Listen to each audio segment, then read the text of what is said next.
edição do Jornal da Cultura, a professora de Direito Internacional da USP, Maristela Basso, e o escritor e poeta Paulo Lins. E o Jornal da Cultura começa com uma cena que já virou rotina na vida dos moradores da Grande São Paulo. Hoje foi a vez de São Bernardo do Campo ficar debaixo d'água. A chuva durou pouco tempo, mas foi forte o suficiente para inundar o centro de São Bernardo. A Avenida Pereira Barreto parecia um rio. O trânsito ficou parado. Quem tentou enfrentar a água de carro não conseguiu passar. Esses dois rapazes se refugiaram num abrigo de ônibus. Quem saía do trabalho teve que andar com água pelo joelho. A enxurrada cobriu carros e levou muito lixo para as ruas e avenidas. O estado de São Paulo tem quase 3 mil locais com solo contaminado. Uma lei de 2009 prevê a gestão destas áreas, mas falta regulamentação. Hoje, a CETESB apresentou uma proposta que ficará aberta para consulta pública por 40 dias. A ideia é acelerar a recuperação destes locais para que não haja risco à saúde pública. Aparentemente, um bairro como outro qualquer. Mas o subsolo de Jurubatuba, na zona sul de São Paulo, esconde uma das áreas contaminadas mais extensas da cidade. Por causa das 300 fábricas instaladas no bairro, o solo recebeu muitos tipos de solventes químicos que contaminaram o lençol freático. É uma substância que era de uso muito comum na indústria, pouco degradável. Ela se movimenta pela zona não saturada, que é o solo, até atingir a água subterrânea. Todos os poços artesianos do bairro foram lacrados e só é permitido usar água da rede de abastecimento. 19 terrenos estão sob monitoramento e já tiveram a confirmação de contaminação pela CETESB, a agência ambiental que fiscaliza as empresas. Mas estima-se que a área atingida seja muito maior. A situação preocupa porque o bairro passa por uma mudança de perfil. Quando essas indústrias são desativadas, o terreno fica para trás. Áreas bastante extensas que despertam o interesse do mercado imobiliário para a construção de shopping centers, conjuntos comerciais, condomínios residenciais. Mas o fato dessas áreas estarem contaminadas não necessariamente significa que elas não possam ser ocupadas. Desde que você tenha um diagnóstico adequado, você consegue definir quais são as medidas necessárias para que esse uso possa ser realizado sem risco nenhum para os receptores que estão lá presentes. Pode ser desde uma medida de engenharia, por exemplo, uma pavimentação que elimina o contato direto com o solo contaminado, até medidas de remediação complexas, que são muito difíceis de serem implantadas e conduzidas, que diminuem as concentrações dos contaminantes até níveis seguros para a ocupação que está sendo realizada. Dependendo do uso do terreno, as exigências para a ocupação são mais rigorosas. Hoje a CETESB apresentou uma proposta para regulamentar a lei que trata do assunto. Ela prevê a criação de um fundo para financiar a recuperação das áreas atingidas. Se é possível identificar os culpados responsáveis, estes são aqueles que devem pagar pela remediação da área. Se não for possível, daí a criação desse fundo para que a gente possa ter recursos para garantir a qualidade de vida da população. Bom, a gente dizia aqui que a gente está cercado de contaminação do ar, do solo, nos alimentos. Você tem referência em outros países como é que funciona esse tipo de legislação, Maristela? Bom, quanto mais civilizado o país, né? Civilização entre aspas, mas quanto mais preocupado com a questão ambiental, mais preocupado com o desenvolvimento e a sustentabilidade, mais rígidas são essas leis. Então, na União Europeia, é difícil até mesmo você pintar hoje um prédio e cair tintas, resíduos dessa tinta no pavimento, na terra, e ela penetrar essa terra. E o que pode acontecer? Quer dizer, há um nível de preocupação muito maior do que esse que a gente está vendo no Brasil. Mas isso que está acontecendo no Brasil é apenas uma iniciativa, porque daqui para frente a gente vai ver muitas leis como essa, e todo o uso, seja do lixo, das cascas das frutas, das caixas que vêm, os aparelhos domésticos que a gente compra, as pilhas, quer dizer, tudo isso terá que ir para um destino certo, porque é altamente contaminante. É verdade, a produção de lixo que a gente tem hoje E vai dar para recuperar o solo? Sim, como disse o próprio técnico na matéria, a gente viu que o solo é recuperável. Agora ele tem que ir para um determinado lugar onde há proteção, né? Pilhas, baterias, quer dizer, ela vai para um determinado lugar onde a possibilidade dela estar em contato com a terra, que vai dar no manancial de água e etc. Não, agora é mais difícil. Estou pensando aqui, a gente tem falado tanto de enchente, não é, Paulo? E aí você pensa que as pessoas vão, às vezes ocupam essas áreas, constroem suas casas, seus barracos, enfim, porque elas precisam ter onde morar, e é área de risco também. Olha, o que eu mais vi na minha vida foi isso, né? Não é? E geralmente já dentro do entorno das favelas. que as favelas vão crescendo, não é uma coisa que fica ali, tem um limite de espaço, elas vão crescendo. E vão crescendo justamente quando são os lixões, né, que aconteceu lá o Bumba, lá no Niterói. Exatamente. Né, isso vai crescendo. Agora, eu fico me lembrando, assim, por exemplo, da recuperação, eu fico perguntando se vai recuperar, porque eu fui pensando na Baía de Guanabara. Muitas são irrecuperáveis. A Baía de Guanabara, por exemplo, será que tem jeito? Porque eu fui criado ali, né, no Calabouço, no Flamengo, na Ilha de Paquetá. Que era uma muitas coisa são ali. irrecuperáveis. Não sei se é muito grande para recuperar, né, para você. No futuro nós vamos ter zonas que serão intocáveis, quer dizer, aquele terreno está condenado, aquela parte da cidade está condenada, aquela parte do meio rural está condenado também, porque poluídos, né? Quer dizer, você tem que estar com aquilo cercado. Que triste. Olha, começou hoje a nova legislatura do Congresso Nacional. A presidente Dilma Rousseff participou da solenidade oficial em Brasília. Dilma Rousseff chegou acompanhada dos novos presidentes da Câmara, deputado Marco Maia, e do Senado, José Sarney. No discurso, Dilma falou em desenvolvimento e combate à miséria. A presidente vai enviar ao Legislativo a proposta de reajuste do salário mínimo e sinalizou que ele deve ficar em R$ 545 e não R$ 580, como defendem até mesmo integrantes da base aliada. Os salários dos trabalhadores terão ganhos reais sobre a inflação e serão compatíveis com a capacidade financeira do Estado brasileiro. Ao assumir a presidência da Câmara dos Deputados, Marco Maia, do PT, disse que o mínimo será votado com responsabilidade. A reforma política está nos planos, mas aos poucos, para ter maior chance de aprovação no Congresso. Marco Maia defende a independência do Legislativo. O Parlamento brasileiro não se furtará em ajudar o Executivo, mas o fará com a sua responsabilidade republicana de ser um parlamento independente, que tem as suas próprias demandas e tem consigo também a responsabilidade que nos foi confiada pelo povo brasileiro de poder fazer a partir daqui também as mudanças que forem necessárias para que esta melhoria da qualidade de vida se faça verdadeira. O que eu chamo a atenção é para uma fala do novo presidente do Congresso, que ele dizia hoje que tem que fazer reforma política, mas aos poucos. Quer dizer, esse aos poucos é que a gente tem que tomar cuidado, porque ele demora a chegar. Do sermão, né? O Congresso tinha que pensar mais, na verdade, em mais administração, em mais projeto e menos poder.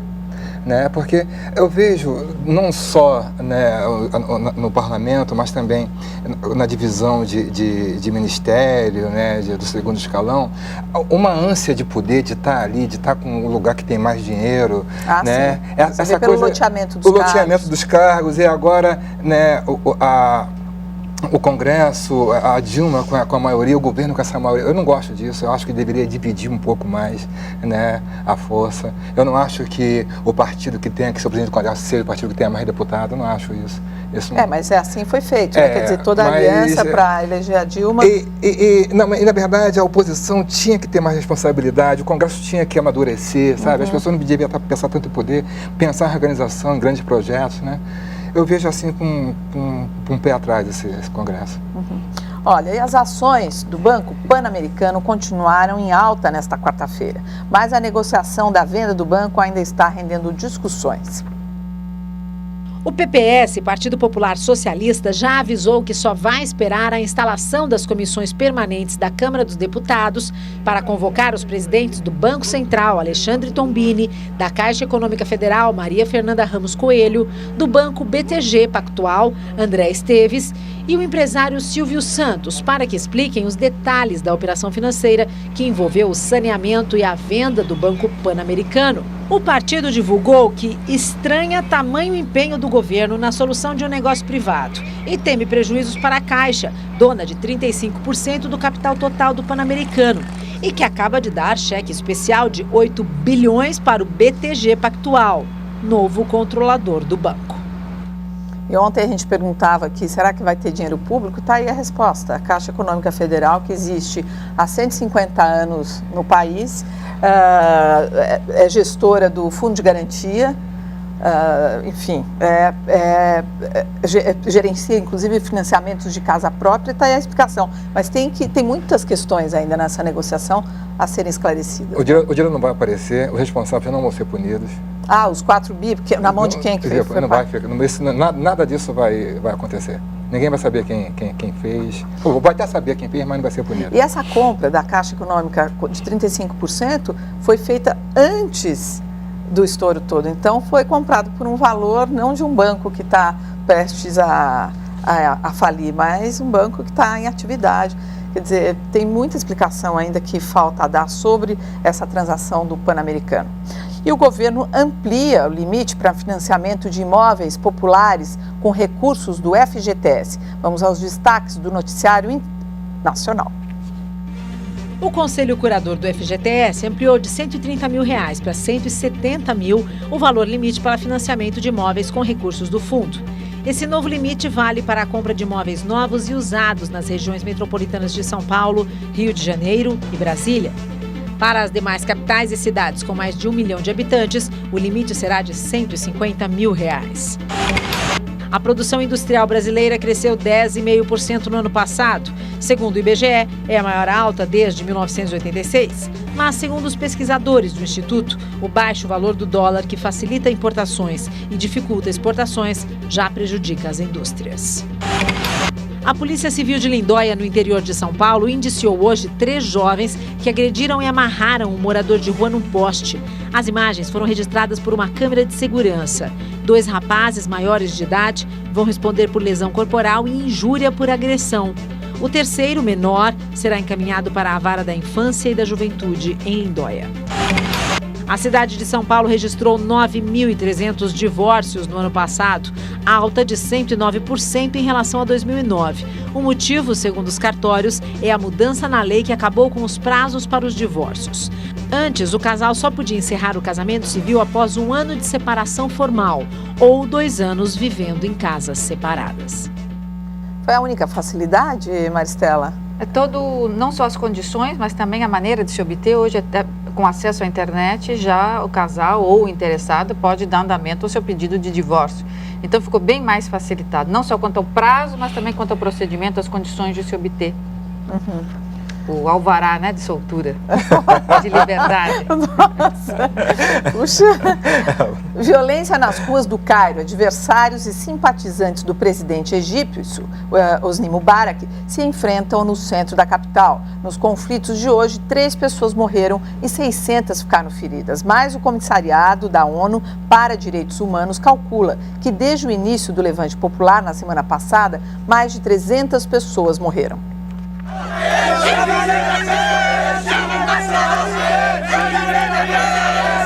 A voz do povo que vem das ruas pede o fim da ditadura já e o início de reformas democráticas que assegurem uma ampla transformação no país. Mas hoje, no 9º dia de protestos, pequenos grupos de partidários do presidente Mubarak utilizaram cavalos e camelos para investir contra os manifestantes. Durante horas, os 2 grupos travaram uma batalha de paus e pedras, que levou o caos ao centro do Cairo.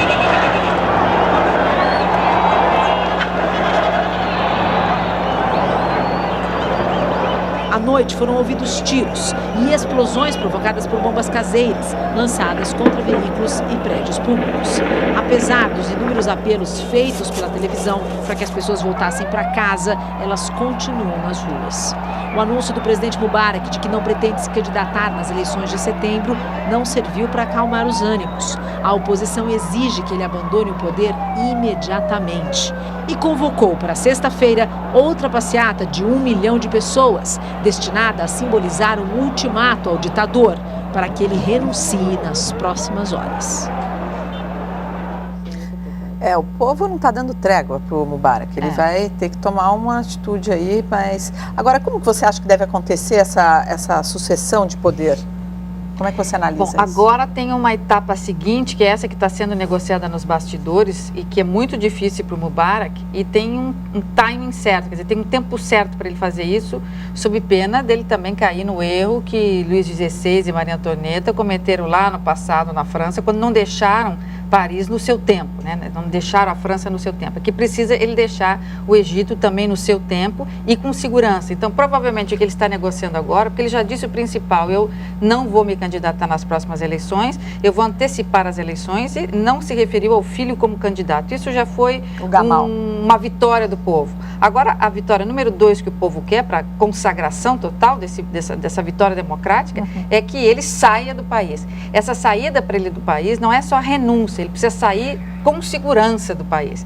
E sair com segurança do país nesse momento é difícil. É provavelmente isso que ele está negociando nos bastidores. Mas como assim, sabe? O que ele... Ele precisa partir para o exílio agora, né? Então, mas ele estaria ameaçado que ele poderia ser morto, é isso? Sim, sem dúvida. Ele, quando nomeia para vice-presidente o general que cuidava da inteligência do exército egípcio, que era muito importante no Oriente Médio, ele já se aliou visceralmente com os militares.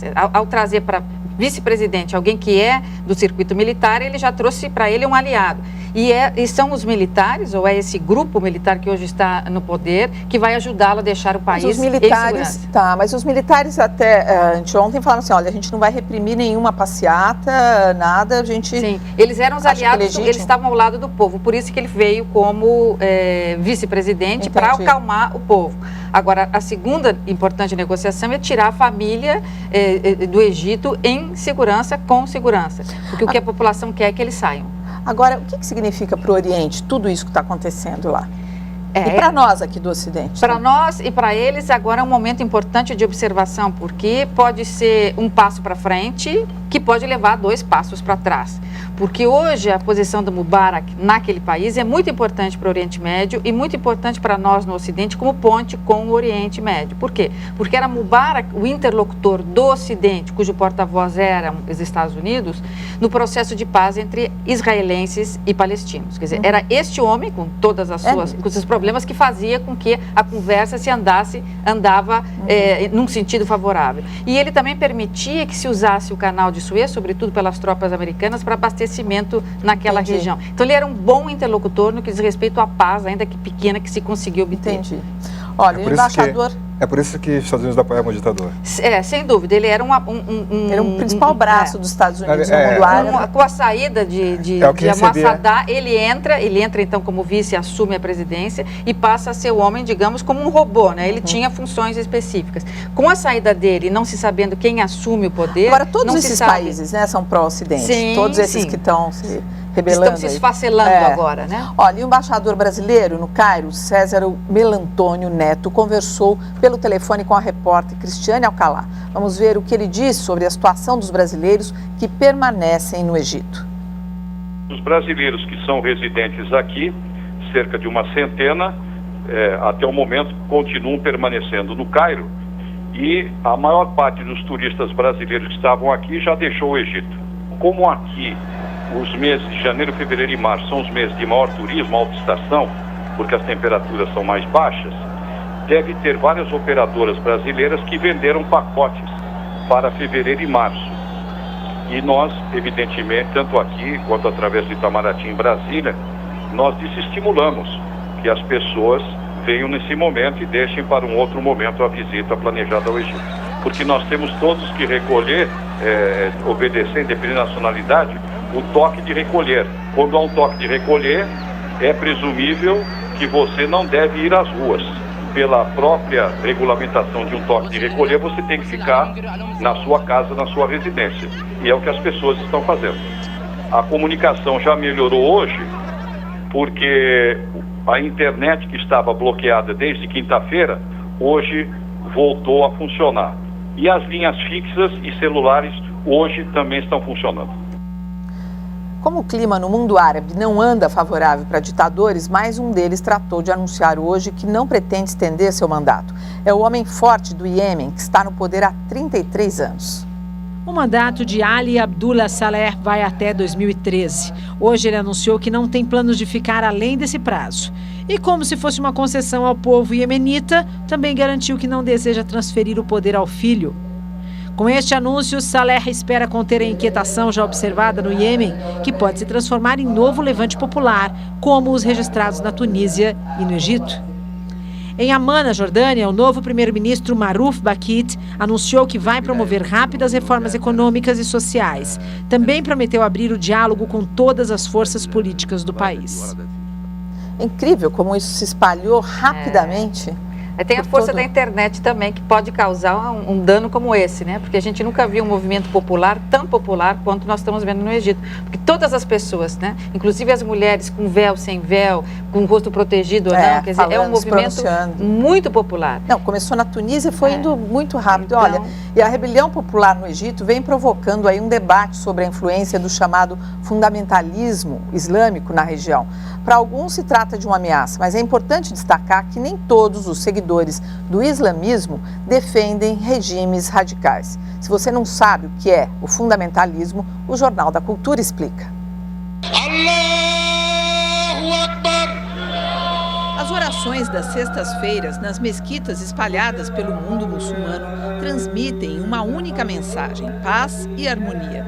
O islamismo foi criado por Maomé no início do século VII da era cristã. Apenas uma minoria dos adeptos do islamismo defende o fundamentalismo, que é uma visão mais radical, onde a religião está acima de tudo, presente em todos os aspectos da vida social e política. O regime do Irã, fundado pelo Ayatollah Khomeini, é um exemplo de país onde a lei islâmica, ou Sharia, se impõe sobre toda a sociedade.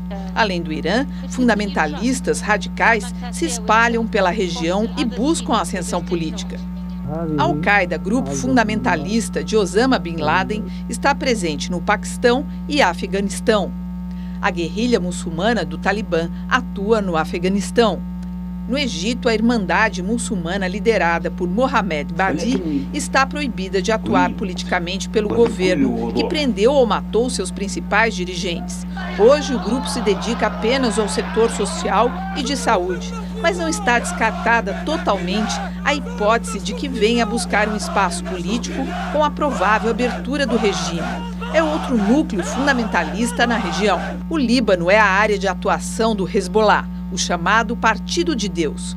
E a faixa de Gaza é governada pelo Hamas, onde predominam os fundamentalistas. Vale lembrar que nem todos os fundamentalistas muçulmanos se identificam com o extremismo político.